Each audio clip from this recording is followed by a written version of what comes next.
ನಮಸ್ತೆ. ಇವತ್ತು ಸಂಡೇ. ಇವತ್ತು 2023ರ ಲಾಸ್ಟ್ ಮಿನಿ ವ್ಲಾಗ್ ಅಂತಲೇ ಹೇಳ್ಬೋದು.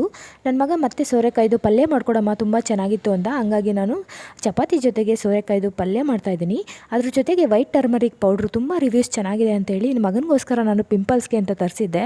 ಆದರೆ ಮನೆಯವರು ಬೇಡ, ಸ್ಕಿನ್ ಡಾಕ್ಟರ್ ಹತ್ರ ತೋರಿಸು ಅಂತಂದರು. ಹಾಗಾಗಿ ನಾನು ಮತ್ತು ನಮ್ಮ ಮನೆಯವರಿಬ್ಬರು ಯೂಸ್ ಮಾಡೋಣ ಅಂತ ಕಲಸಿ ಇಡ್ತಾಯಿದ್ದೀನಿ. ಜೊತೆಗೆ ಚಪಾತಿ ಹಿಟ್ಟನ್ನು ಕೂಡ ಕಲಸಿಟ್ಟಿದ್ದೀನಿ. 1 ಸ್ಪೂನ್ಗೆ ಇಲ್ಲಿ ಮೆನ್ಷನ್ ಮಾಡಿರೋ ಪ್ರಕಾರ ನೀರು, ಹಾಲು ಅಥವಾ ಮೊಸರು ಯಾವುದ್ರಲ್ಲಿ ಬೇಕಾದರೂ ಕಲಸಿ ಹಾಕ್ಕೊಳ್ಬೋದು. 1 ಸ್ಪೂನ್ ತೊಗೊಂಡ್ರೆ ಇಬ್ಬರಿಗಾಗುತ್ತೆ. ಇಲ್ಲಿ ಕಲಸಿ ಇಟ್ಟಿದ್ದೀನಿ. ಇವಾಗ ಚಪಾತಿ ಮಾಡಿ ಜೊತೆಗೆ ನ್ಯೂ ಇಯರ್ಗೋಸ್ಕರ ಕೇಕ್ನು ಕೂಡ ರೆಡಿ ಮಾಡಿ ಇಟ್ಕೊಂಡಿದ್ದೀನಿ. ನಮ್ಮ ಮನೇಲಿ ಪ್ರತಿ ವರ್ಷ 10 ಗಂಟೆಗೆ ಕೇಕ್ನ ಕಟ್ ಮಾಡೋದು. ಏಕೆಂದರೆ ಮಕ್ಕಳು ಮಲ್ಕೊಂಡ್ಬಿಡ್ತಾರೆ ಅನ್ನೋ ಕಾರಣಕ್ಕೆ. ಮನೆಯವರು ಊರಿಗೆ ಹೋಗಿದ್ರು, ಸ್ವಲ್ಪ ಲೇಟ್ ಆಯಿತು. ಇವಾಗ ಇಬ್ಬರು ಮಕ್ಕಳು ಕೂಡ ಕೇಕ್ ಕಟ್ ಮಾಡ್ತಾಯಿದ್ದಾರೆ. ಇವಾಗ ಕೇಕ್ ಕಟ್ ಮಾಡಿ ಒಂದೊಂದು ಪೀಸ್ ತಿಂದ್ಬಿಟ್ಟು ಮಲ್ಕೊಂಡ್ಬಿಡ್ತಾರೆ. ಪ್ರತಿ ವರ್ಷ ಇದೇ ಥರನೇ ಆಗುತ್ತೆ. ನಿಮ್ಮೆಲ್ಲರಿಗೂ advance happy new year. Thank you.